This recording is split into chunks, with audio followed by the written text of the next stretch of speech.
Hi, I'm Alex, and I need your help. Over the course of the past year, I have been building a case against an apartment complex because my house started flooding last year. And all signs point to their property mismanaging the water. And I have spoken with them, I've spoken with the county, I've spoken with the city, and nothing has been done. So I lawyered up, and lawyers are wildly expensive. And yeah, I've been building a case over the past year, but now it's time to actually do the work, go to court. I was given a roadmap of how much that would cost. Just filing the suit, getting the dates, serving the papers, $13,000. I don't have that. I make less than $50,000 a year. Let's say that's the end of it. That'd be good. Yeah, they settled. They actually agreed to the terms. They followed through. Beautiful. $13,000 well spent. However, let's say they don't want to settle, or they want to settle, but they're willing to pay to fix the water damage, but not actually willing to fix the source of the water. Then it's got to go to court.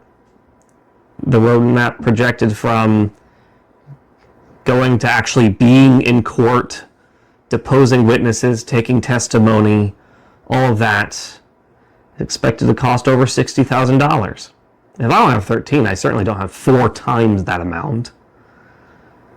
So I need your help, because everything's been kind of a standstill for the past few months, because lawyers aren't going to get any cheaper, the case isn't going to file itself, and I'm not going to start making more money.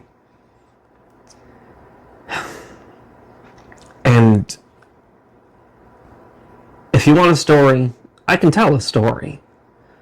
I can tell you that starting in March of 2024, the bonus room of my house started flooding rather regularly. I'd lived in this house since February of 2022. That hadn't happened. But starting that March, not only did it flood once, it flooded twice in March, it flooded at least 2 times in April, and every time there's been a heavy rain or consistent rain, it has flooded since. And not only has that room flooded, but the crawl space is flooded. When that happened, yes, there was a lot of mopping. And then it happened again, and there was a lot of mopping. And then I went to investigate where the water was coming from. Clean the gutters, it's not that. I was able to find, you can see the video, erosion along the side of the house, along the fence. That is, since last week, part of it has collapsed, the part closest to the incoming water. And so then I went past the fence. And you can see in the pictures, in the video, the gutters just lead to open ground, and the open ground leads to a sidewalk, and the sidewalk channels the water towards a pipe that is the gutter outlet for at least 2 buildings. And then that flow goes into the wooded easement, I guess we could call it, that then forms a creek, and that creek goes directly into my property, and that creek now runs through my backyard into my house. And it rests up against the house and floods the crawl space, floods the bonus room, and has led to excess moisture in the walls and insulation around the house. I talked to the Stormwater department for the county. They said they can't compel action. I talked to Soil and Rainwater Conservation, and they said no amount of rain gardens will manage that amount of water, because even basic plants won't grow in that. You can see from the pictures. I spoke to the county surveyor, who said, yeah, signs point to that, but again, can't compel action. I talked to the property manager and the regional manager for the apartment complex. They came over. We took a walk together. I pointed at the signs. They said, oh wow, that's not good. We should take care of that. And I said, great, keep me involved. Over the course of the next year, nothing has happened. So I had to get a lawyer. And I have to pay a lawyer. And I've had to pay a lawyer roughly half of my monthly income every month since. because we have to build a case.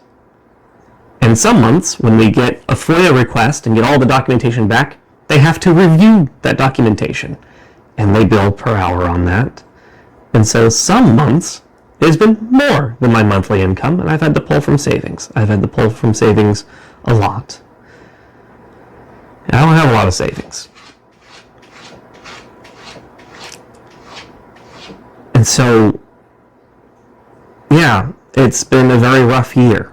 I understand that not a lot of people have a lot of money right now. Like, cost of living is stupidly high. And so, if you've made it through what is essentially this story, thank you for your time. And I am hopeful that we can all work together, not only to bring some comfort and solution to my life, but also some justice.